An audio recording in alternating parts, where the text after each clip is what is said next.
Captain Rush asked me if I wanted to go out there and dive this season. I wasn't interested. I got nightmares in my head, I fear thoughts build up until I can't hear. My mind fills up into a creature, and it haunts me somewhere much deeper.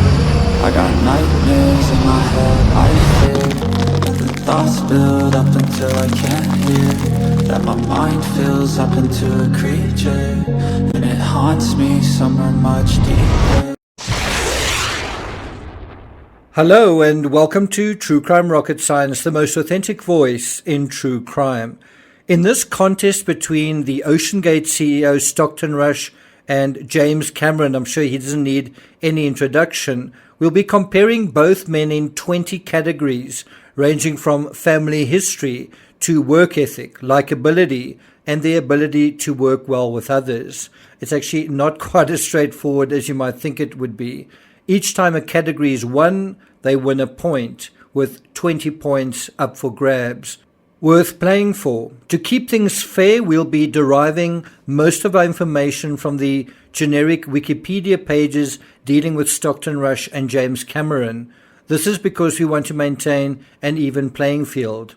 And so, before we get to that, if you haven't subscribed to the channel, please do. If you're enjoying this content, and by the way, this is really digging into this whole idea of identity. If you haven't watched my video on that, make sure you do. You can't make a video like this unless you've gotten to know Rush very, very well. And by the way, you also need to get to know James Cameron pretty well. And it's quite fascinating, just in terms of the identity argument, what sort of insights come out of this friendly sort of contest. And obviously it is subjective, it's my opinion. Let me know where you disagree on the allocation of certain points. If you're enjoying this episode, please like, share, leave a comment. You can also hit the thanks button, and let's get started. So the first category, family history. Rush was born into a wealthy family in San Francisco, California on March 31st, 1962. He was the youngest of 5 children born to Richard Stockton Rush Jr. of Philadelphia, Pennsylvania, and Ellen Rush née Davies of San Francisco. His maternal grandfather was Ralph K. Davies, and his maternal grandmother, Louise Davies, was a philanthropist and the namesake of the Louise M. Davies Symphony Hall in San Francisco. So it's got quite a lot of well-known people in his family story, right? In his family tree. Through his father, he was a descendant of 2 signers of the Declaration of Independence, Richard Stockton and the physician Benjamin Rush. I've also dealt with someone who did something in his family history where a cannon exploded, but I'm not going to deal with that here. I have dealt with that previously in my analysis of Stockton Rush. Now, when we look at James Cameron's family history, James Francis Cameron was born on August 16, 1954, so they just separated by about 8 years. He was born in, I'm not probably going to mispronounce this, Kapuskasing, Ontario, to Philip Cameron, an electrical engineer, and Shirley née Lowe, an artist and nurse. Now, when you ask, who were Rush's parents, you don't really get an idea of what they did for a living, whereas you do with James Cameron. And so his mother was an artist and a nurse, his father was an engineer. He's the first of 5 children. Interestingly, both Cameron and Rush came out of families with many children, right? And he had 2 brothers and 2 sisters. His paternal great-great-great-grandfather emigrated from Balquhidder, Scotland in 1825. So I think in terms of family history, Stockton Rush seems to have more storied characters in his family tree. But do family feathers maketh a man? In any event, in our first category, Rush gets 1 point. Next category, youthful appeal. Rush, as a child, he dreamt of becoming an astronaut and the first person on Mars. He had an interest in aviation and aquatics. He began scuba diving at age 12 and became a commercial pilot at 18 years old. Some documents say 19 years old. He was later told that his visual acuity would disqualify him from becoming a military aviator. In 1980, he graduated from the Phillips Exeter Academy. In 1984, Rush received a Bachelor of Science degree in Aerospace Engineering from Princeton University, quite a prestigious university. In 1989, he received a Master of Business Administration from the University of California, Berkeley. Now, what's not included in that is the incident where he apparently crashed into a train and certain aspects dealing with driving under the influence. In any event, with Cameron spent summers on his grandfather's farm in southern Ontario. He attended Stamford Collegiate in Niagara Falls, so not quite as prestigious in terms of his education. At age 17, Cameron and his family moved from Chippewa to Brea, California. He attended Sonora High School and then moved to Brea Olinda High School. Classmates recalled that he was not a sportsman, but instead enjoyed building things that either went up in the air or into the deep. So I haven't really extended the youthful appeal in terms of Cameron as far as Rush, but in any event, in the youthful appeal category, Rush gets another point. Initiative. Firstly, Rush. After graduating from Princeton, Rush briefly worked for McDonnell Douglas as a flight test engineer for the F-15 program before getting his MBA. Later on, Rush worked as a venture capitalist at the San Francisco firm Peregrine Partners. He moved to the Pacific Northwest in 1989 to run the company Remote Control Technology based in Kirkland, Washington. He claimed to have built an experimental plane later that year that he flew throughout his life. Rush was a hobbyist scuba diver and spent time diving in the waters of Puget Sound. In 2006, following his first trip on a submarine in British Columbia, Rush became interested in ocean exploration at lower depths. Now Cameron. After high school, Cameron enrolled at Fullerton College, a community college, in 1973 to study physics. He switched subjects to English but left the college at the end of 1974. Cameron worked odd jobs, including as a truck driver and a high school janitor. He drank beer, smoked cannabis, and did a lot of LSD. This is all according to the Wikipedia piece. But then he also wrote in his free time. And I don't think too many people think about Cameron as a writer, as a storyteller. During this period, he learned about special effects by reading other students' work on optical printing or front screen projection or dye transfers, anything that related to film technology at the library. So he was sort of self-educated. After the excitement of seeing Star Wars in 1977, Cameron quit his job as a truck driver to enter the film industry. So after all of that, Cameron basically just makes this decision. I saw a movie, it excited me, I'm going to enter the film industry. And on paper, that doesn't seem terribly exceptional. Whereas Rush, building his own plane and flying it through most of his life, that does seem quite cool, doesn't it? And so at this point, we are at initiative. And according to my allocation, Rush has got 3 points, Cameron 0. And now on to work ethic. Rush has said, at some point, safety is just pure waste. I mean, if you just want to be safe, don't get out of bed, don't get into your car, don't do anything. At some point, you're going to take some risk, and it really is a risk-reward question. I think I can do this just as safely by breaking the rules. And I do think that statement says something about work ethic and perhaps standards. Cameron, according to an article on Screen Rant, James Cameron is such a hard worker that he hates the very idea of breaks. An article in Time written back in 1997 claims that crew members say Cameron often kept them going as long as 10 hours without pause. We know how long Cameron worked on Avatar 2 as well, and that he pursues perfection.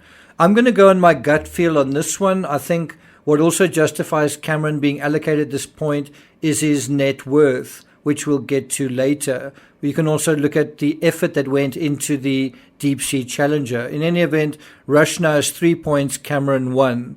Next category, works well with others. Works well with others needs to be differentiated from being perceived as a nice guy. The question here is, what is he like to work with? And this ends up being quite a tough one. in terms of both of these men, because both men have reputations for not working terribly well with others. I'm talking about in terms of their peers.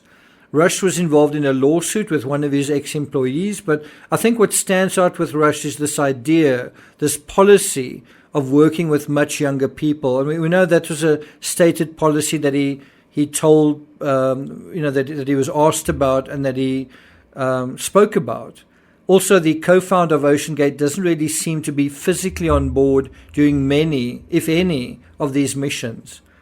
And I do think that reflects to some extent on works well with others. According to avclub.com, and this is now James Cameron, although Cameron's a nice guy, the problem was that his vision for the film was as clear as it was, and that is what Kate Winslet said about him. She also said that he's got a temper like you wouldn't believe. As it was, the actors got off lightly. I think Jim knew he couldn't shout at us the way he did to his crew because our performances would be no good. But she also said there were times I was genuinely frightened of him. According to Quora.com, not the best source, but it's nevertheless quite an interesting point, after starring in Cameron's film The Abyss, both Ed Harris and Mary Elizabeth Mastrantonio reportedly swore that they would never work with Cameron again because both he and the shoot were so demanding.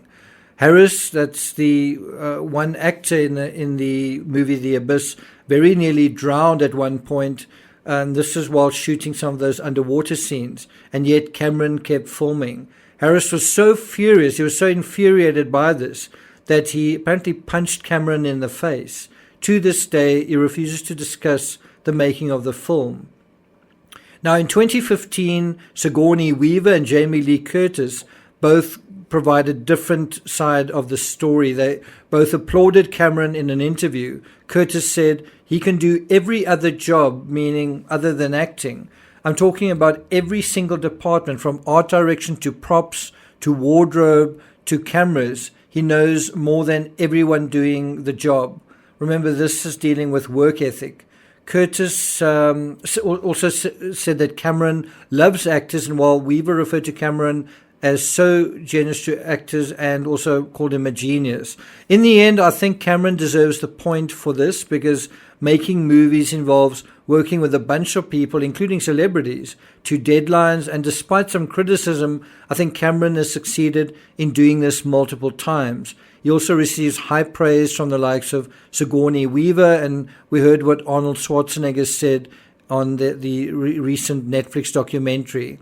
So at this point, we're at Rush 3 points, Cameron 2 points. Now on to innovation. Rush. Well, he claimed to have built an experimental plane that he flew throughout his life. So in that sense, he's quite innovative. Cameron's directing career began in 1978. He borrowed money from a consortium of dentists. Pretty interesting. He learned to direct, write, and produce his first short film, Xenogenesis, with a friend. Learning as they went, Cameron said that he felt like a doctor doing his first surgical procedure. And then he served as a production assistant for Rock and Roll High School. That was in 1979. And bear in mind, these movies are coming out just 1 year after the first Star Wars movie that inspired him to get into the movie industry. And then another year, Rock and Roll High School came out 2 years after that. While educating himself about filmmaking techniques, Cameron started a job as a miniature model maker at Roger Corman Studios. He was soon employed as an art director for the science fiction film Battle Beyond the Stars, which came out in 1980. He carried out the special effects for John Carpenter's Escape from New York, that was in 1981, served as a production designer for Galaxy of Terror, also in 1981, and consulted on the design for Android in 1982. Already, just also in terms of work ethic, you can see how active and on the ball he was. Cameron was hired as the special effects director for the sequel to Piranha, that was in 1978, titled Piranha 2, The Spawning. And so that movie, Piranha 2, came out in 1982. The original director, Miller Drake, left the project due to creative differences with the producer Ovidio Assonitis. Shot in Rome, Italy, and on Grand Cayman, the film gave Cameron the opportunity to become director for a major film for the first time. But Cameron later said that he didn't feel like that it was his film because of power struggles with the producer, Assonitis. Disillusion from being in Rome and suffering a fever. That's really an interesting thing where adversity leads to opportunity.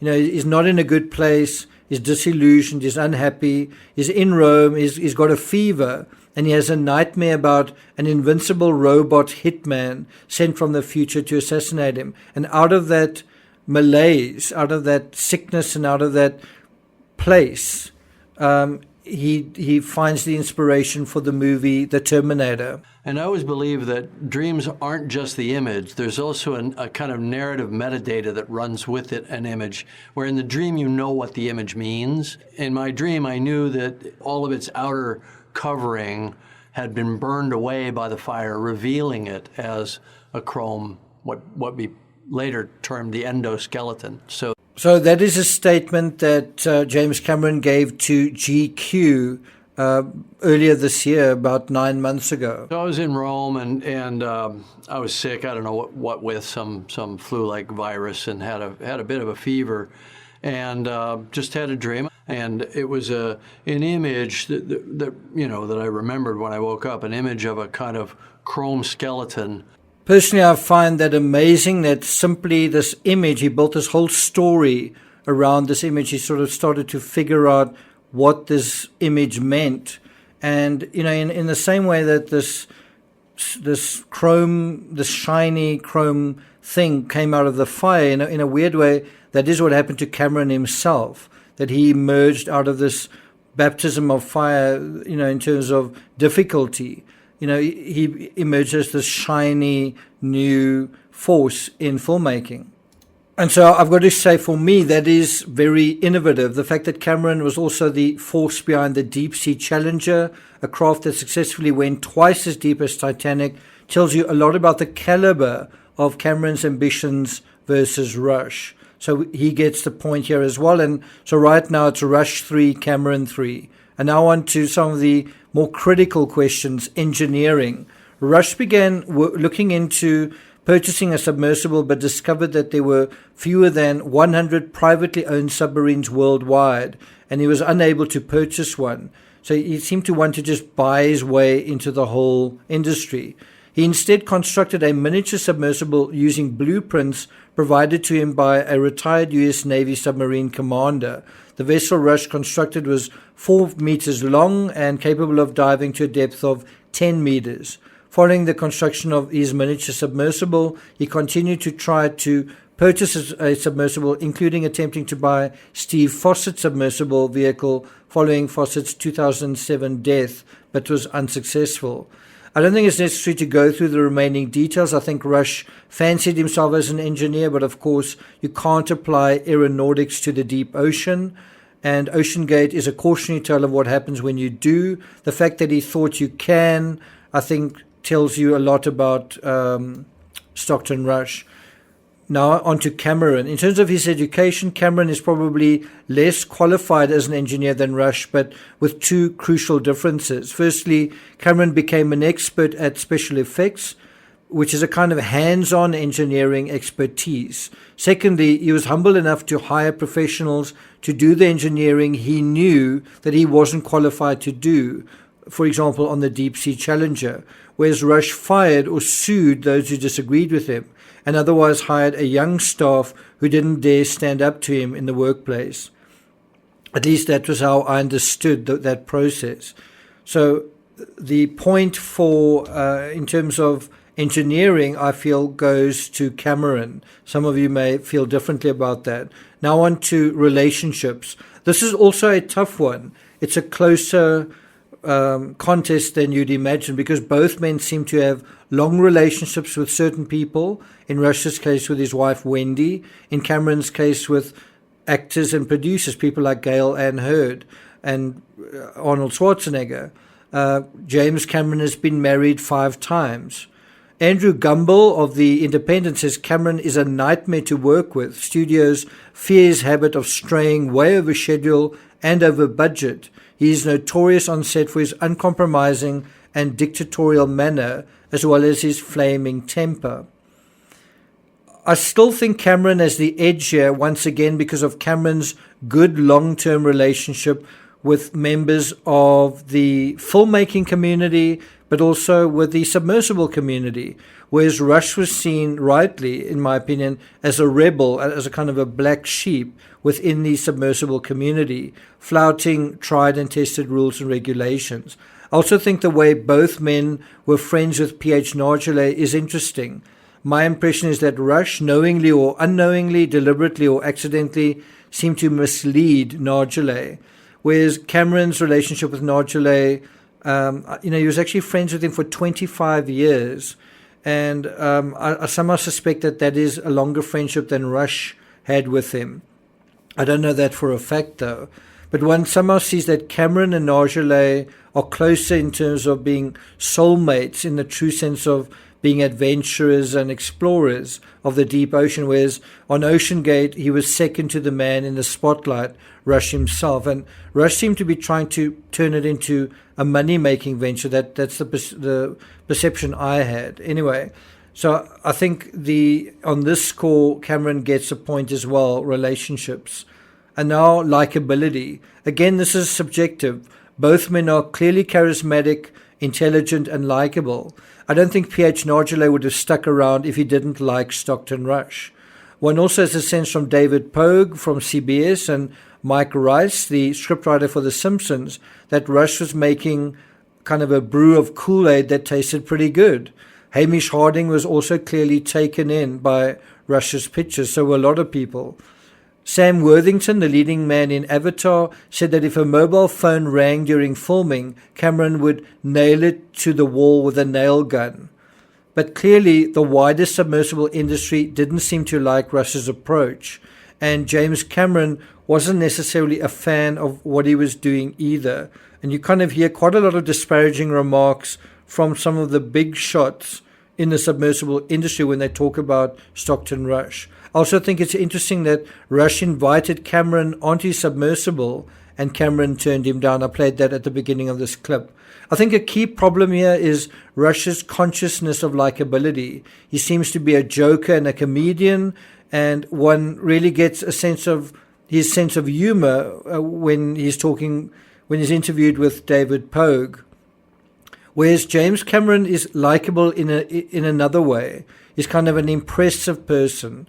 And also one appreciates him as a true visionary and innovator. So on this likability, I allocate another point to Cameron. We're now at Cameron 6, Rush 3. And now on to the next category, respect. Rush wasn't respected by the submersible community, which is why more than 36, that's a lot, 36 leading submersible experts signed a letter in 2018 pleading with him to change his stance.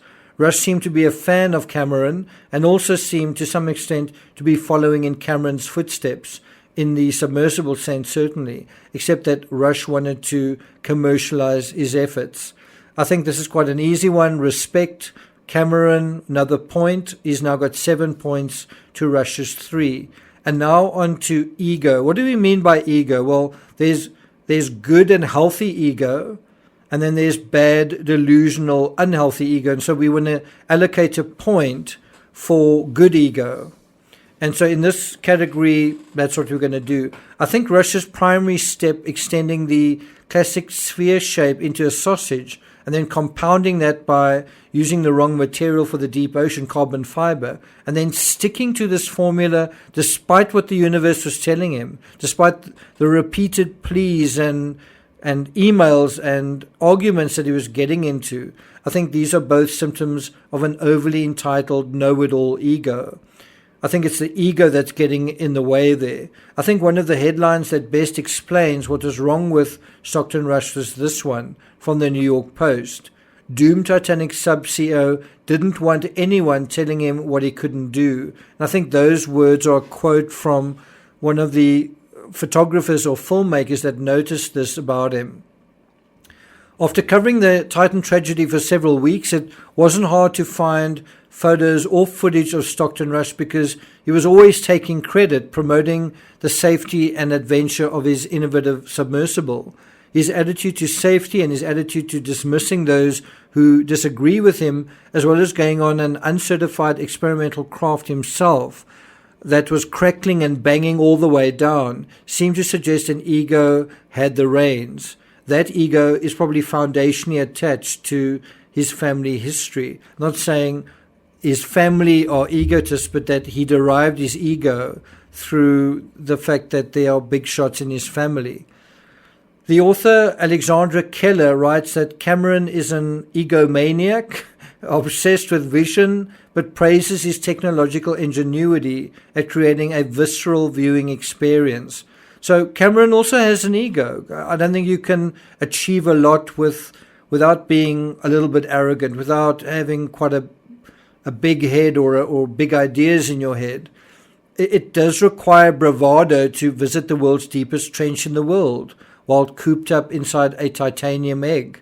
But what this shows, in my opinion, is ego, in Cameron's case, ego allied with self-discipline, ego allied with vision anchored by humility. Sam Worthington, the main actor in Avatar, said that Cameron demands excellence. If you don't give it to him, you're going to get chewed out, and that's a good thing. When asked in 2012 about his reputation, Cameron dryly responded, "I don't have to shout anymore because the word is out there already." I think he's got quite a good sense of humor about that. So what is the difference? What's the main difference between Cameron's ego and Stockton Rush's ego? Well, where Rush's ego comes from, in my opinion, is privilege and entitlement. And Cameron's definitely doesn't come from that. It comes from pushing hard and working hard to succeed. And he has had to work hard to succeed. And he hasn't been surfing on the coattails of other people. He's had to build his life and his career from scratch.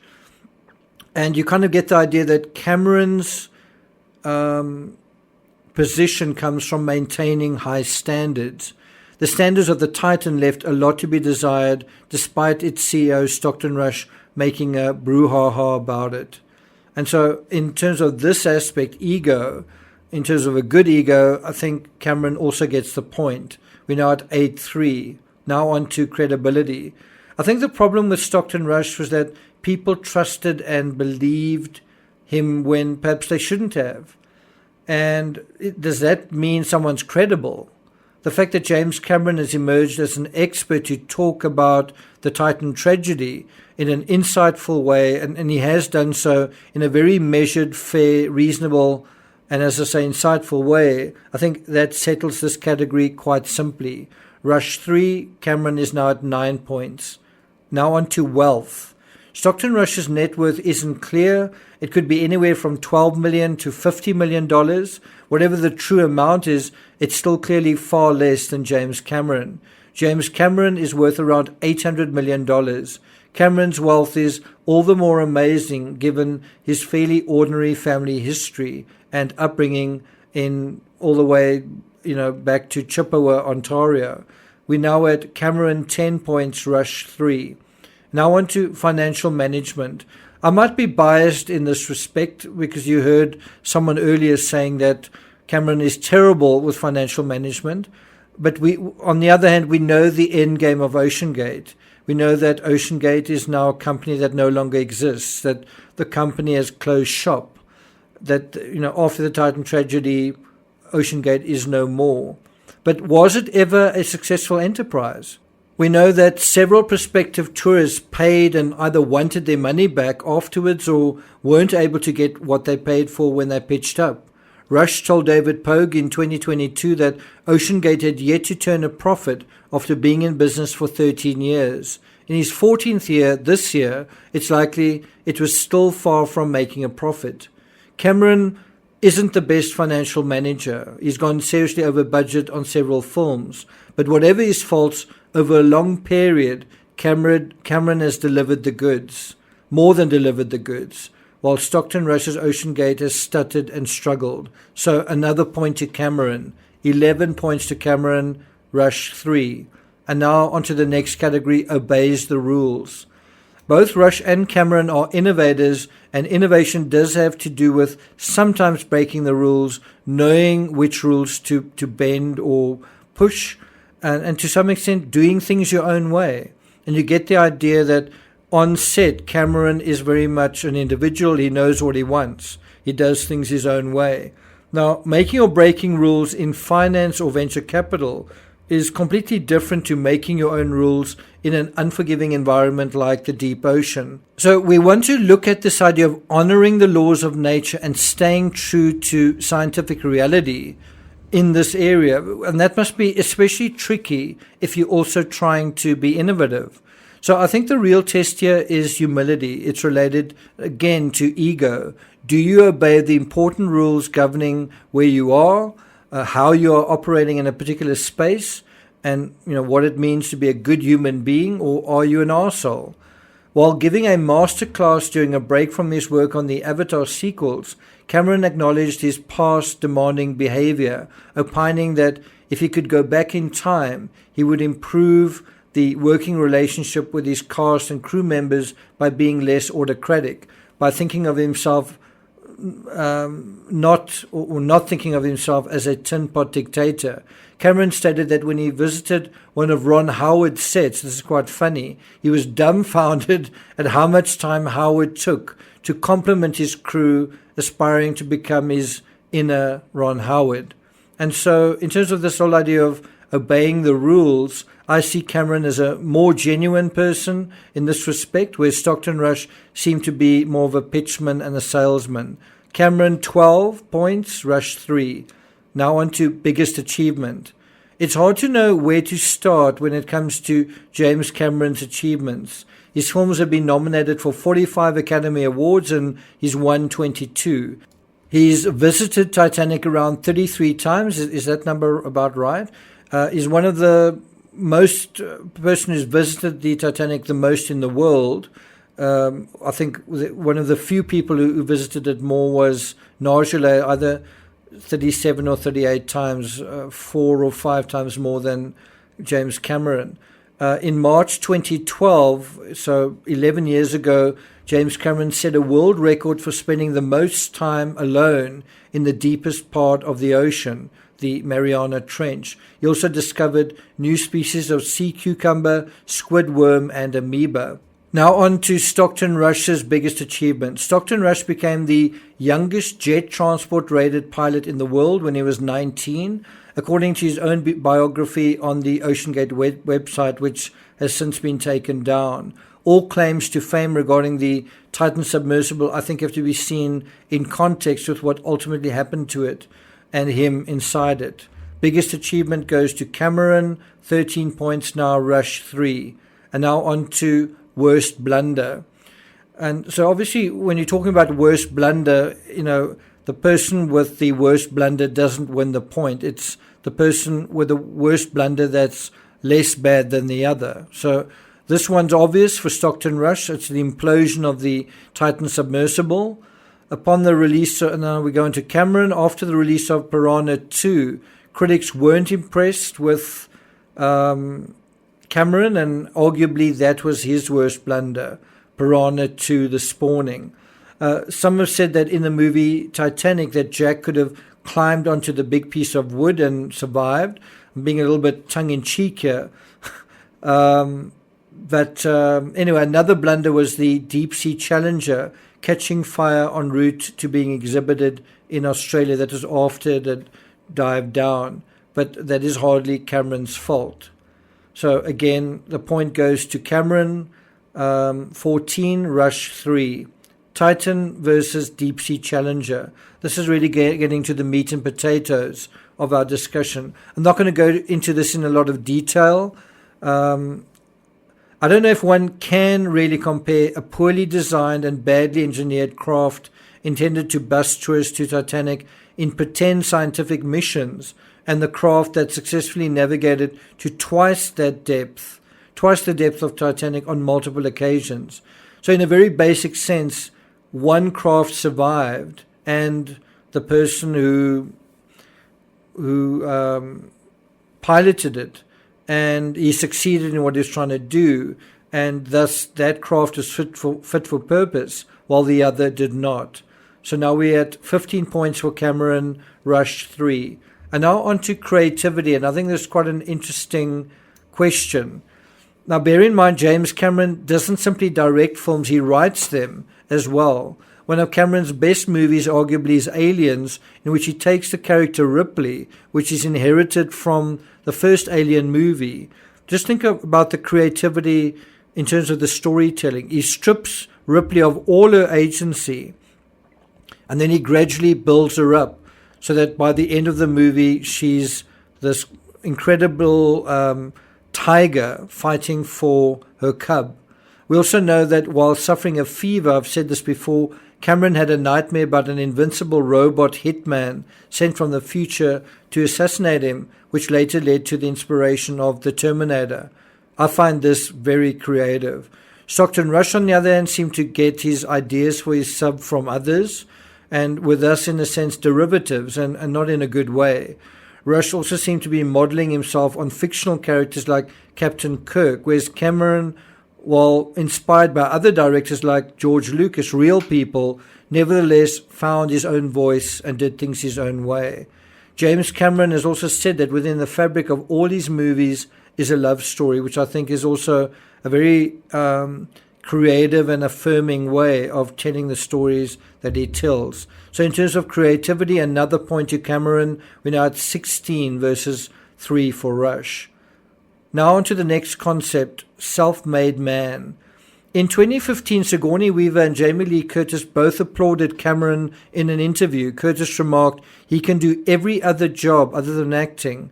And I've already dealt with that, but it still bears repeating. You know, he really learned to be kind of a jack of all trades in a sense. Stockton Rush was also fairly hands-on in terms of him going down in the submersible and also being involved in some of the repairs to the platform, especially in this season in 2023. But if you take some of the films Cameron made from scratch, entirely original and from his own imagination, and you look where he came from, he's certainly far more self-made than Stockton Rush. So we're now at 17 points for Cameron, 3 for Rush out of the full 20. But I think we should conclude with just looking at legacy, which is another way of saying legacy is claim to fame. I think if we add all of this together, you know, James Cameron wins 17 of the 20 categories, or 85%. Cameron's legacy is nevertheless a matter of perspective. You know, his films have, so what is his legacy? His films have grossed over $8 billion worldwide, the second highest of all time. But if you look at him as a person, high standards, agnostic, vegan, environmentalist, and adventurer, he really is a complete human being. He really is his own person. Someone whose fictional visions and his wherewithal to develop the practical filmmaking apparatus to realize them has helped propel him into someone who is really very accomplished and very actualized in a variety of ways. In other words, fiction, playing games with fiction has helped make him a person in the real world, and quite a powerful person in the real world. What has he done with that? Well, he's explored the deep ocean, and not just, you know, fiddling around. He's undertaken trips that require a lot of intelligence and also a lot of courage. And so for me, Cameron comes across as unusually self-aware, pragmatic and practical, conscious and conscientious for someone participating in the theatre of Hollywood fairy tales. I think what is so inspiring about Cameron is his learn-by-doing approach. Equally, what is so uninspiring, again, in my opinion, when it comes to Stockton Rush, is his immunity to learning, his resistance to his own mistakes, meanwhile talking a big game to anyone who would listen. So if we can boil down the main difference in the identities of these two men, what would you say is the main ingredient? What do you think? What's the answer to that? And I must just, while we're waiting for you to come up with your answer, I must just apologize for the way this video is edited. It's 40 minutes. It would just be a nightmare to take a week to properly edit this according to the standards I would want to do. but it's taken a really long time to put the script together. Sorry for making these excuses, but I'm just not going to be syncing and getting all the material in order to make it the way that I would prefer it. But I'm a one-man show, unfortunately. So what would you say is the main ingredient that separates these two men? I think it's personal standards. One can have a personal standard just in terms of honesty, and that can make all the difference in one person's life to another person.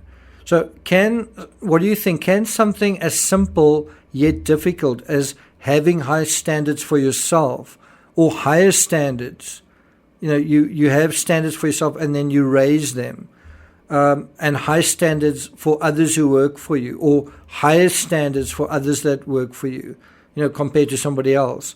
Can just having high standards lead to success, wealth, and happiness? Well, what do you think happened in Cameron's life and work? Food for thought. Thank you for listening, and I'll see you guys next time.